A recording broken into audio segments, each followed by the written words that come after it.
बिस्मिल्लाहिर्रहमानिर्रहीम। अस्सलामु अलैकुम वरहमतुल्लाहि वबरकातुहू। मेरा नाम है चन्न कंबो ते अज दी मेरी वीडियो का जिहड़ा मौजू है ना उन्होंने तुसी पहले से हम लोग इधर ईएसपी के तौर पे सर्व कर रहे हैं, किसी को कोई शिकायत नहीं आई। इस तरह के वाकयात हमने 3 पूरे निभाए हैं। आप लोग को हम पे पूरा ट्रस्ट होना चाहिए।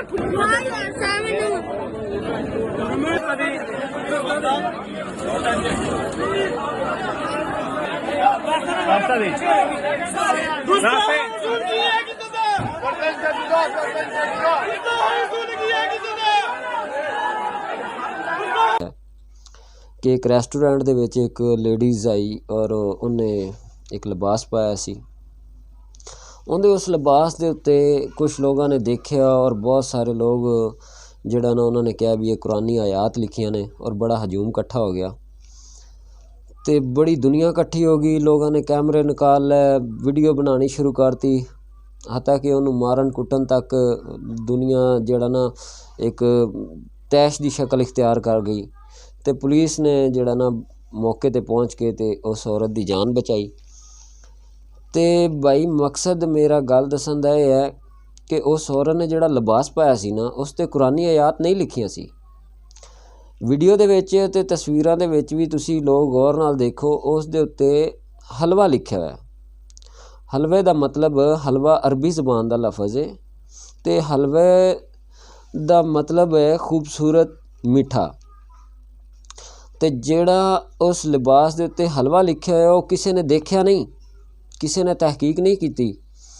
अलबत्ता उत्थे अगर मौके ते पुलिस ना पहुँचती तो उस औरत का कतल हो जाना सी, उन्होंने आवाम ने कतल कर देना सी। तो एक चीज़ की तो बहुत खुशी है कि साडी आवाम दे विच माशाअल्लाह बड़ा जोश है, इन्हां चीज़ां नूं लै के साडी आवाम बड़ा गौर करदी है।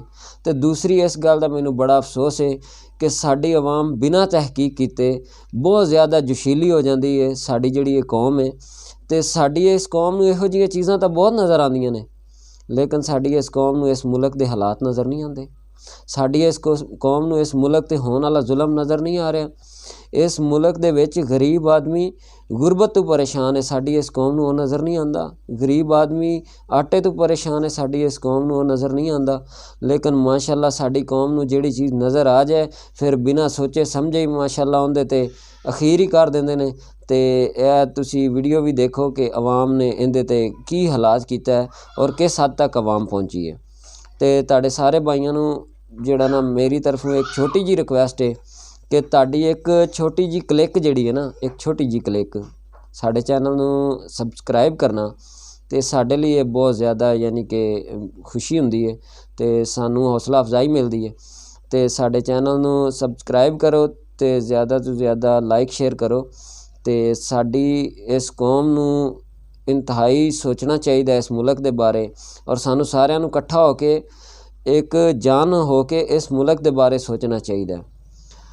तो मेरे दोस्तों नूं सारिਆਂ ਨੂੰ चन्न कंबो की तरफों सलाम। तो अस्सलामु अलैकुम वरहमतुल्लाहि वबरकातुहू।